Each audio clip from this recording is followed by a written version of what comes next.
God is not as interested in whether you have a joint account. What he's interested in is that you have joint accounting. I always ask some people, why do you get married if you do not want to relinquish your individuality?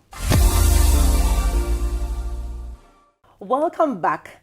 And we've been discussing finance in marriage.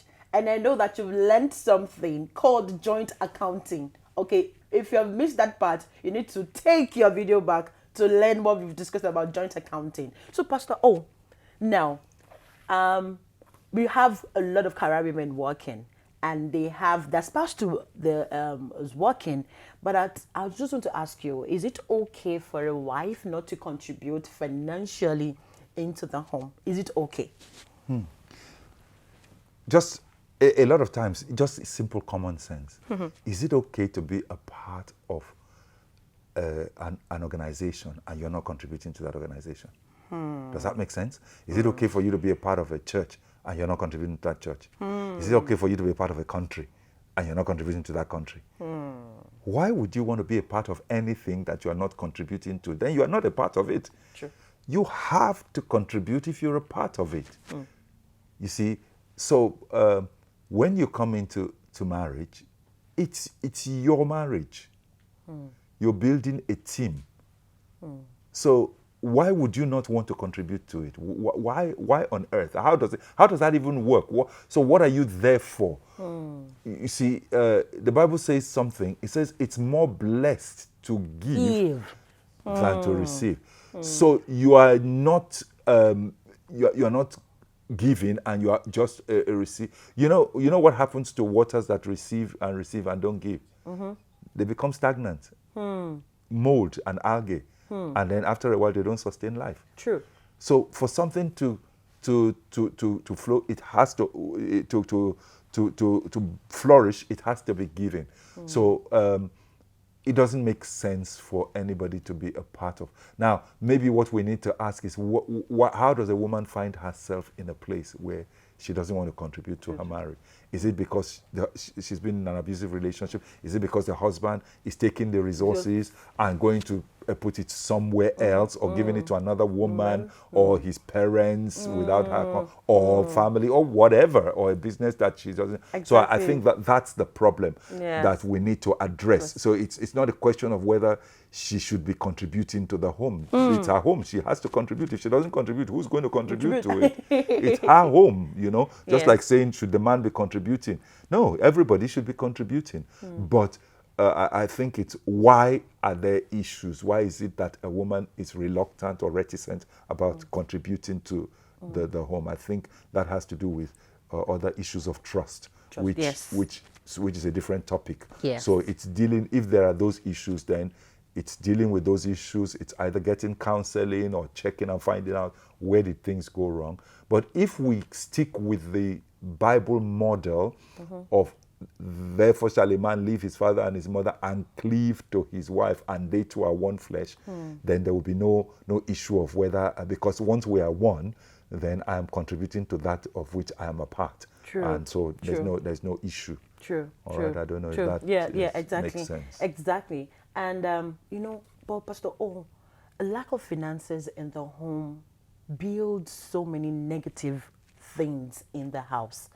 How do couples now overcome financial stress when there's lack of low funds, nothing is coming in, but they still need to balance up? How do we overcome financial stress in marriage? The Bible says that the love of money is the root of all evil. But I always like to add that the absence of money is the root of all quarrels. Yes, yes. So I don't think we can be unrealistic about this. We need money. The Bible also says money answereth all things. So the money is a very critical part of life. Jesus talked more about money than he even talked about salvation.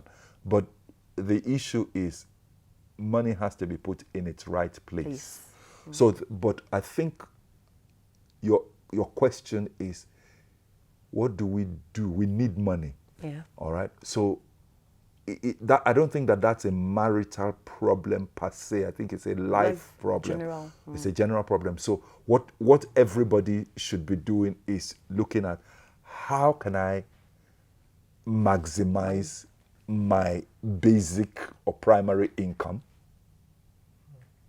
Then how can I find secondary sources of income? And then how can I find even residual or dormant sources of income where I'm actually, that's what millionaires do. They actually are playing golf and their money is making money for them. Exactly. And all their assets and all that. So it's basically trying to find out how can I enhance my earning capability. And that, like I said, is a human problem. So everybody has to. And one of the ways you enhance your earning capability is developing yourself. Continual CPD, continual personal training. You are looking at the world around you, looking at what people need, and the secret to making money is finding out what people need and providing that need. So that's the primary thing. So if a couple are struggling, what they should do is, okay, as a man, I look at how can I enhance my primary source of income? What do I do primarily? So if I'm a doctor, what do I do to earn more money? So if I'm not earning enough in this place where I am, can I get a better job? Or can I do a side hustle? Am I allowed by my organization to do something? Can I open my own clinic or whatever? You know what I mean? Just so you're thinking, if you're a teacher, I go to school from 9 to 3, and then can I tutor students in my spare time between 4 and 6 or something, and earn more money? All right. So you're looking at how do I enhance my earning capacity? And like I said, that could have to do with your primary, or it could have to do with you looking at what else could I do in these times? Can I take up computer studies? Can I take up writing a book? Can I take up entertainment, whatever it is that your passion is? And so by the time both partners are looking at that and working at it, then you find that something will come up. Of course, you can't underestimate the power of talking to God and praying about it and asking God for opportunities. But in the natural, there are things that we can do just to enhance our sources of income. So if a family is struggling, those are the kind of first things that they need to start looking at. And talk to experts, talk to people. So you may find that some of your friends are in property, so maybe property is what would work for you. You may find that some people are in retail, some people are oil and gas, something, just whatever it is. Find out what can I do to enhance. Ask the people who are successful, who don't seem to be struggling. Ask them, so what are you doing? We are struggling. You see, a lot of people die in silence. Ask your friends. Sometimes there are people around you who are successful and who are doing something that you don't know. Just yesterday, I was at a wedding and I was talking to somebody and he said, oh, I live in the United States and I'm in property. I live in England. And he said, a lot of people, in fact, one of your friends has bought property off me in the United States. And I'm thinking, wow, I didn't know that. And I know that friend and we're quite close. And I didn't know that he had property in America that was earning him. So when he goes on holiday, he doesn't need money because he has a property that pays. So you see, now I didn't know that until I talked to somebody.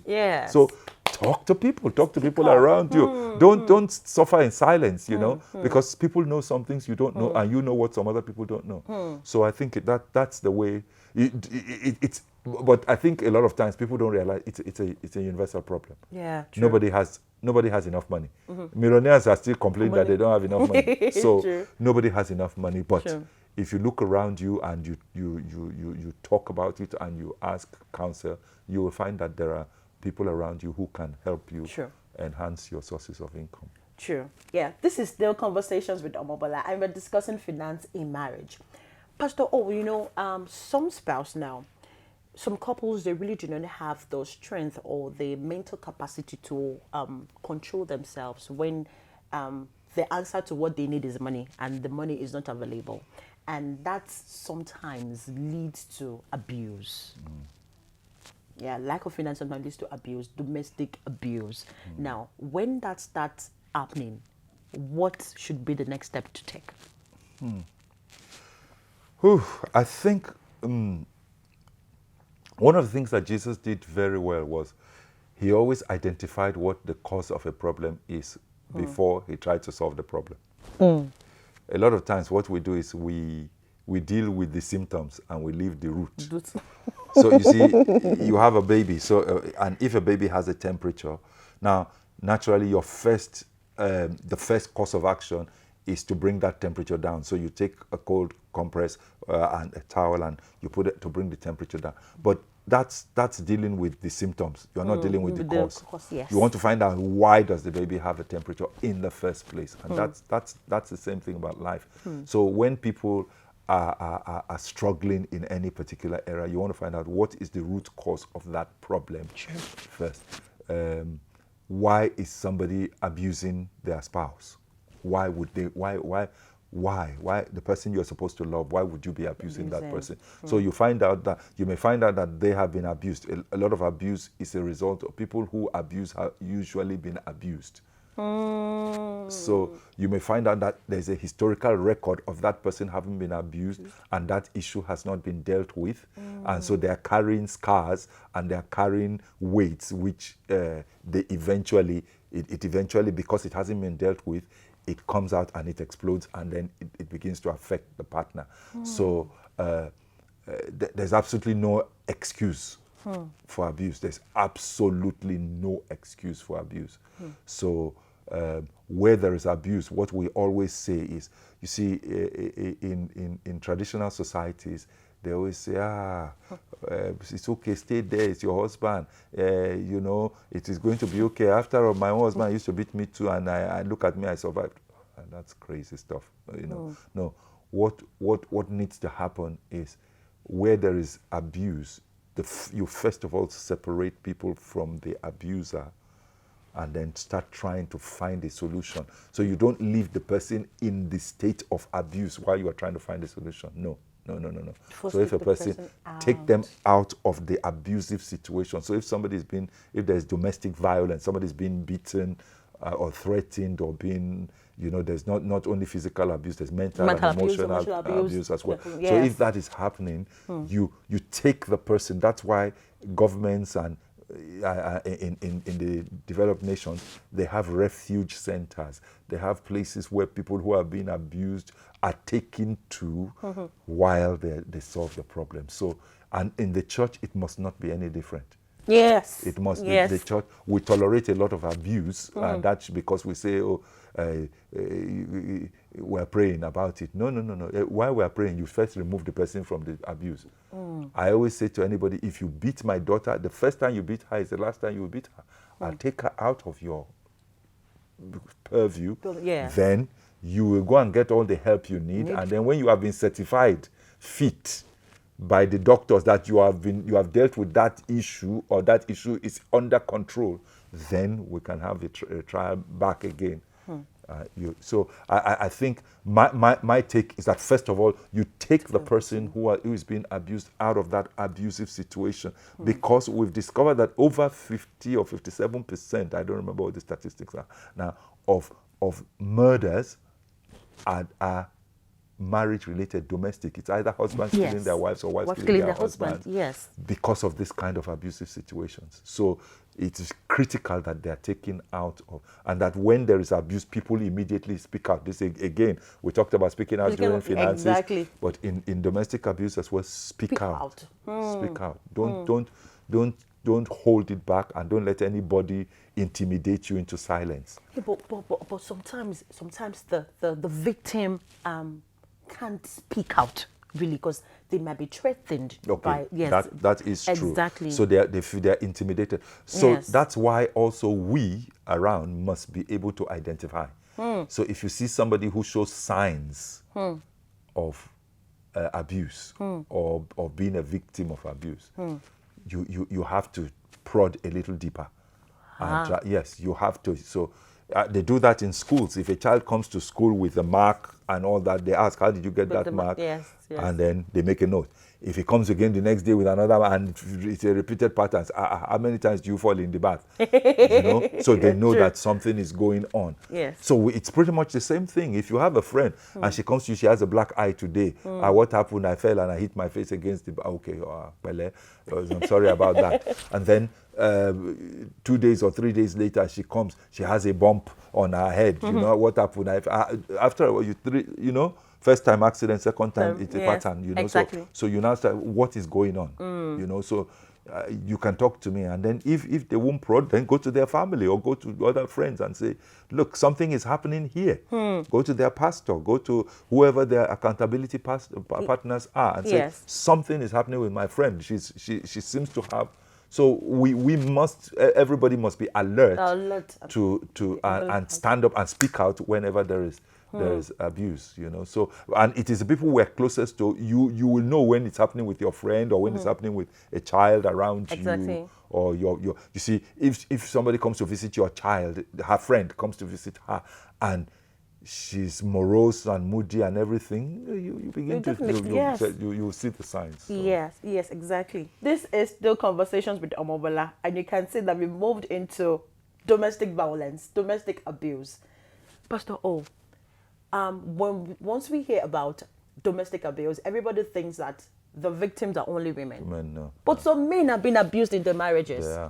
Now, so how do now that separating the man from the woman from the man, if the woman is the victim, is quite easy. But now to separate the man from the woman, if the woman is the abuser, it's even easier because the man has the capacity to go and rent somewhere else or to go and do but it's the same thing really. Just separate the abuser from the abused from the abuser. So, and I know that because he's a man, there are other issues that he'll be facing. He'll be feeling castrated. He'll be feeling like, I should be a man. I should be able to stand up for myself. But abuse doesn't know gender. So it's for us to help that person and say, it's okay, that you are not alone. There are other people who are going through this kind of thing.